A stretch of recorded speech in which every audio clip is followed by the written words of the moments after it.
Vincent Herbert exposes Braxton family secrets. Claims Tamar took all his money. The room went silent before the internet even realized what had happened. No warning. No teaser. No countdown. Just one name, one accusation, and a ripple so violent it sent shockwaves through every corner of celebrity culture. Vincent Herbert, the man who stayed quiet while the world picked sides, finally broke. And when he did, he didn't just crack the door open. He kicked it off the hinges. In a voice that sounded equal parts exhausted and dangerous, Vincent dropped a claim, so explosive it instantly rewrote years of Braxton family law. He didn't accuse me. He didn't hint. He declared. Money missing. Accounts drained. Loyalty shattered. And at the center of it all, he placed a name no one expected to hear spoken like that. Tamar Braxton. Within minutes, social media spiraled. Old clips resurfaced. Reality show moments were replayed like courtroom evidence. Fans who once laughed at the drama suddenly felt sick to their stomachs. Because Vincent wasn't just talking about divorce pain. He was talking about financial betrayal, about being allegedly cleaned out, while staying silent to protect an image that no longer protected him. But the real chill didn't come from what he said, it came from what he implied. Because after accusing Tamar of taking everything, Vincent leaned in and added one sentence that detonated the entire narrative. She didn't do it alone. That's when panic hit. Which Braxton? Who knew? Who signed off? Who stayed quiet while money moved and trust collapsed? The moment that sentence landed, this stopped being celebrity gossip and became an all-out family reckoning. And if Vincent follows through on what he's threatening to reveal next, nothing about the Braxton legacy will ever look the same again. The fallout didn't start with a headline. It started with a whisper that turned into a roar the second Vincent Herbert's voice hit the airwaves. People who thought this was just another messy celebrity divorce instantly realized they were wrong. This wasn't bitterness. This wasn't revisionist history. This sounded like a man who had been holding his breath for years and finally decided he didn't care who heard him exhale. According to what Vincent claims, the story the public thought it knew was carefully curated, selectively edited, and designed to leave him holding the blame while someone else walked away with the benefits. Insiders say Vincent didn't wake up one morning and decide to expose anything. The pressure had been building quietly, invisibly, for a long time. Friends noticed he stopped correcting rumors. He stopped defending himself when blogs painted him as controlling, broke, or bitter. He let the narrative harden against him. Why? Because, according to people close to him, every time he considered speaking out, he was reminded of one thing: the Braxton name was bigger than him, louder than him, and far more protected. Going against it meant war. And for years, Vincent chose silence over scorched earth. But silence has a breaking point. And Vincent's allegedly came when he reviewed old financial records he hadn't touched in years. Not court filings. Not divorce paperwork. Internal documents. Business accounts. Royalty pipelines. Production budgets that never made it to the screen. People familiar with the situation claim he wasn't even looking for wrongdoing at first. He was preparing for a separate business move when patterns started jumping out at him. Repeated transfers. Unusual timing. Authorizations that didn't line up with conversations he remembered having. Money moving in ways that didn't make sense unless you assumed someone else had access. That's when the name Tamar allegedly kept appearing. Not once. Not twice. Over and over again. Vincent reportedly sat with an accountant for hours going through line items that told a very different story than the one fans had been fed for years. According to his claims, funds tied to joint ventures, shared intellectual property, and long-term planning weren't just spent. They were relocated, redirected, shifted into places he didn't control. And the most painful part wasn't the money itself. It was the realization that these moves appeared to happen while he was still trying to save the marriage. People close to Tamar, on the other hand, insist that framing is everything. They claim Vincent is oversimplifying complex financial decisions made during a chaotic period where trust on both sides had already broken down. They argue Tamar felt financially unsafe, creatively boxed in, and emotionally cornered. To them, any money she moved was protection, not theft. Survival, not betrayal. And that's where this story fractures into two completely different realities, both being shouted at full volume online. As soon as Vincent's claims began circulating, social media turned into a courtroom with no judge. Old episodes of reality shows were dissected frame by frame. Fans pointed out moments where Tamar joked about money, control, or independence. Others resurfaced clips of Vincent defending her publicly, even during their worst periods.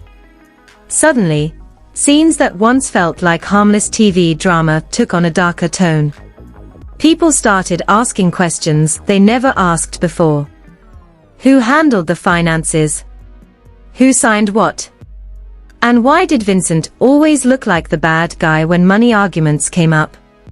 Then came the alleged leaked audio. Not a clean recording.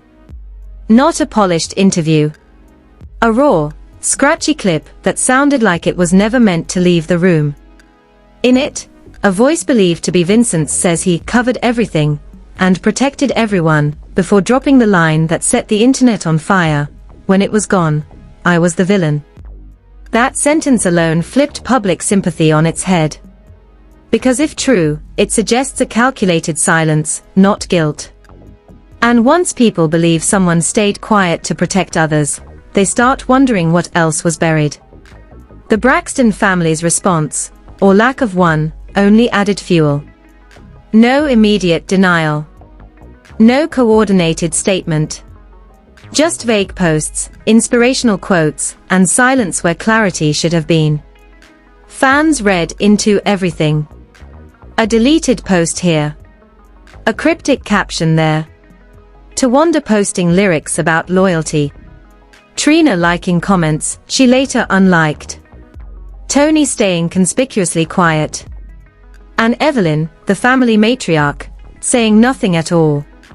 To the internet, silence isn't neutral. It's suspicious. Behind the scenes, insiders claim phones were ringing non-stop. Lawyers, managers, network executives.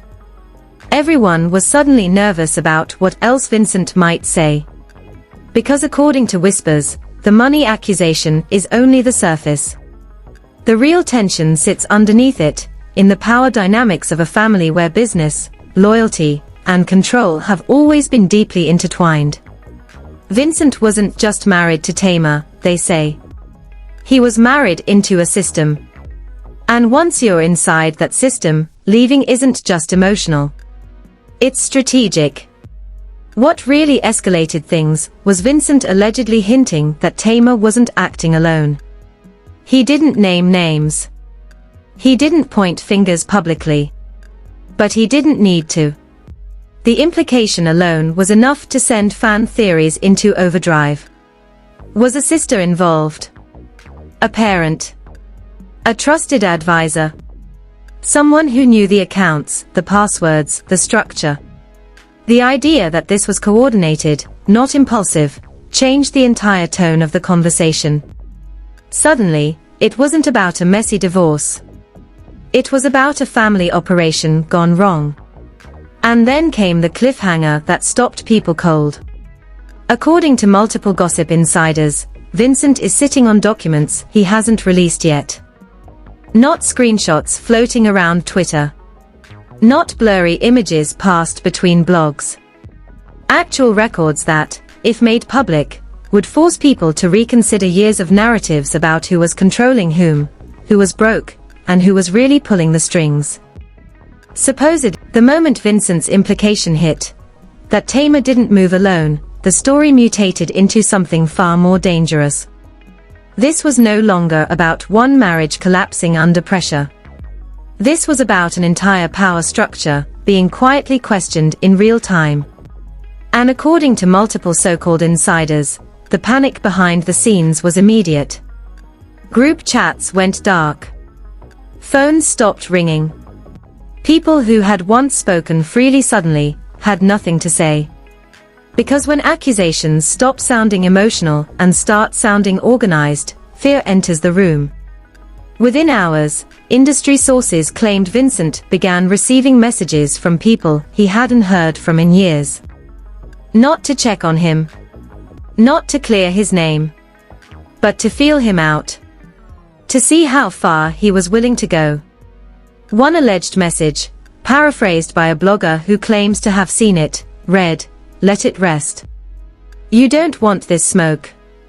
That single sentence poured gasoline on everything. Because if there was nothing to hide, why threaten silence? At the same time, a second leak started circulating in private spaces. Not public yet. Not confirmed. A spreadsheet. Grainy screenshots passed around like contraband. Allegedly showing financial movements tied to shared ventures between Vincent and Tamar, but with approvals that didn't match the narrative fans had been fed. Dates that overlapped with moments when Vincent was publicly defending Tamar. Transfers that lined up eerily well with family emergencies, sudden business pivots, and unexplained spending sprees that were later joked about on television. Suddenly, the jokes didn't feel funny anymore. Fans turned into forensic accountants overnight. Twitter threads stretched for miles. People started connecting dots between Tamar's public statements about independence and empowerment and the quiet dismantling of shared assets behind the scenes. Others pushed back hard, accusing Vincent of weaponizing timing, of using public sympathy to rewrite history. But even those defending Tamar admitted one thing felt off: nobody was denying the money moved. They were just debating why. Then the alleged voice memo surfaced. Not a clear one. Distorted. Short. But chilling. A voice believed to belong to Vincent says, "I was paying for peace." And they knew it. That line became the new rallying cry for his supporters. Because paying for peace implies leverage. It implies silence purchased at a high cost. And once people believe someone bought silence, they immediately ask who benefited from it. The Braxton camp still didn't respond directly. Instead, cryptic behavior multiplied. Tamar unfollowed someone she had followed for years. Tawanda posted then deleted a vague quote about survival. Trina went live for a few minutes, only to abruptly end it when comments started asking about money. Tony posted nothing, but was spotted liking a comment that said, "Truth always comes out." Each move felt tiny on its own. Together, they looked like cracks spreading across glass. Behind closed doors, rumors of an explosive confrontation began circulating. Allegedly, a private meeting took place involving Tamar, a family elder, and legal counsel. No cameras. No phones allowed. Witnesses claimed voices were raised. Accusations flew. And one phrase reportedly echoed through the room: "He knows more than you think." That sentence alone sent chills through fan communities when it leaked. Because if true, it meant Vincent wasn't guessing. He was holding back. What pushed the story into full meltdown territory was the emergence of a new insider. Anonymous. No verified identity. But disturbingly detailed. This source claimed Vincent had questioned specific transactions years ago, and was told they were temporary safeguards. He allegedly trusted that explanation. Trusted the people giving it to him. Only to later realize those safeguards became permanent separations. Money he thought was paused was actually gone. Control he thought was shared was already transferred. Social media erupted again, when this source added one more detail. Vincent allegedly discovered paperwork that required more than one signature. Which means, if true, someone else had to sign off. Someone with authority. Someone the public never sees as a villain. That's when the internet went quiet for a split second before exploding even louder. Because everyone knew exactly where that line of thinking led. The pressure mounted so fast that even neutral observers started choosing sides. Podcasts dedicated entire episodes to what Vincent might reveal next. Lawyers on TikTok analyzed hypothetical scenarios. Former producers hinted that reality TV captured only a fraction of the truth. And through it all, Vincent remained mostly silent. No victory lap. No constant posting. Just enough words to keep the fire alive. That restraint terrified people more than any rant ever could. Then came the moment that ended this chapter on a knife's edge. According to multiple sources, Vincent has agreed to speak, fully, if one more false narrative about him goes public. He's allegedly drawing a line. And insiders claim the material he's prepared to release doesn't just name names. It shows intent. Planning.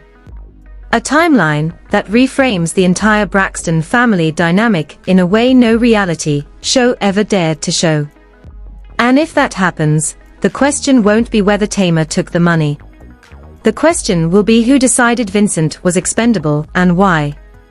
By the time the third wave hit, nobody was pretending this was just messy divorce drama anymore. This had crossed into something colder, more calculated, and far more dangerous. Because what began as Vincent finally telling his side, was now being whispered about as a controlled detonation, one he'd allegedly been sitting on for years, waiting for the exact moment the narrative turned so aggressively against him that silence became impossible. According to multiple unnamed sources, Vincent didn't rush to speak, because he was afraid. He stayed quiet, because he was documenting every argument, every explanation, every justification that didn't sit right. One insider claimed he kept digital backups, not out of revenge, but because he knew one day he'd need to prove he wasn't crazy. That line alone set the internet on fire. Because people don't archive years of their life unless they believe the truth will eventually be questioned. The biggest jolt came when whispers spread that a sealed folder exists. Not metaphorical. Literal. Allegedly sitting with Vincent's legal team, untouched unless certain conditions are met. And inside that folder, sources claim, are communications that shift the story from emotional fallout to strategic execution. Emails. Draft agreements. Messages discussing protection, positioning, and long-term security in language that feels disturbingly corporate for what fans thought was just family chaos. Then the celebrity reactions started leaking out. Not statements, reactions. One high-profile producer allegedly told a journalist, if half of what he's hinting at is real, this will rewrite how people view that entire brand. Another industry vet was blunter, this isn't about Tamar being wrong or right. This is about power. And Vincent lost it quietly while everyone clapped. That sentiment spread like wildfire, because it reframed him not as bitter, but as outmaneuvered. Meanwhile, Tamar's silence grew louder than any denial ever could. No direct response. No receipts. Just carefully chosen posts about healing, faith, and boundaries. To her supporters, that meant she was protecting her peace. To critics, it looked like someone waiting to see what evidence actually surfaces before choosing a defense. Every hour without clarity made speculation mutate into certainty for people already primed to believe betrayal. And then came the line that changed everything. In a brief, off-camera moment caught by someone close to Vincent, he reportedly said, "I didn't lose my money. I lost my place." That sentence hit harder than any accusation. Because losing money implies theft. Losing your place implies erasure. It suggests decisions were made that quietly pushed him out of relevance, ownership, and authority while keeping him close enough to be useful. The internet immediately connected that idea to one terrifying possibility: Vincent wasn't just financially impacted, he was strategically sidelined. And if that's true, the money wasn't the goal. Control was. Legacy was. And suddenly, every past argument about support, every comment about ownership, every moment where Vincent looked tired on camera took on an entirely new meaning. As the pressure reached a boiling point, a final rumor slipped out, one that hasn't been confirmed, but refuses to die. Allegedly, a sit-down interview has already been filmed. Not edited. Not announced. Filmed. And it won't be emotional. It won't be chaotic. It will be methodical. Names. Dates. Documents. A calm delivery that contrasts sharply with years of public perception.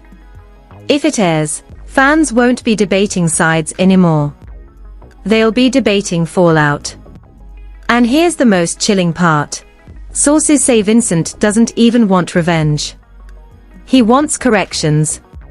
He wants the record adjusted before history locks him into a role he says he never deserved.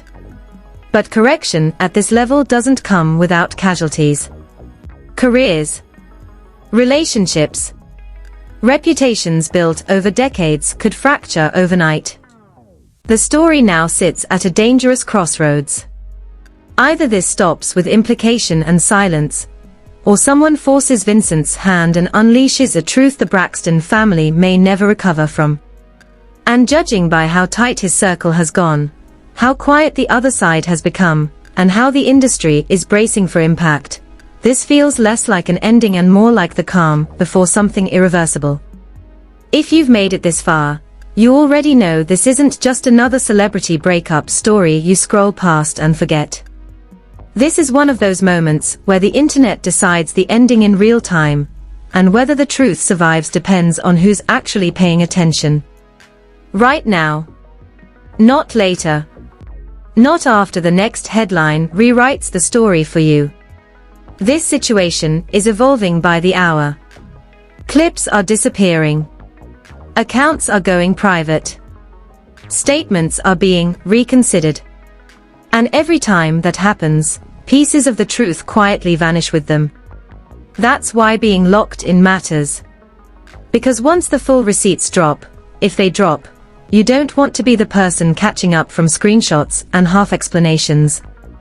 You want to be here when it breaks. So if this shook you even a little, hit that like button. It tells the algorithm this story deserves daylight, not silence. Drop your thoughts in the comments, too, who you believe, what you think is being hidden, and what you think happens next. This comment section is where patterns emerge, and where the loudest voices can't drown out the smartest ones. And most importantly, subscribe with notifications turned on. Not tomorrow.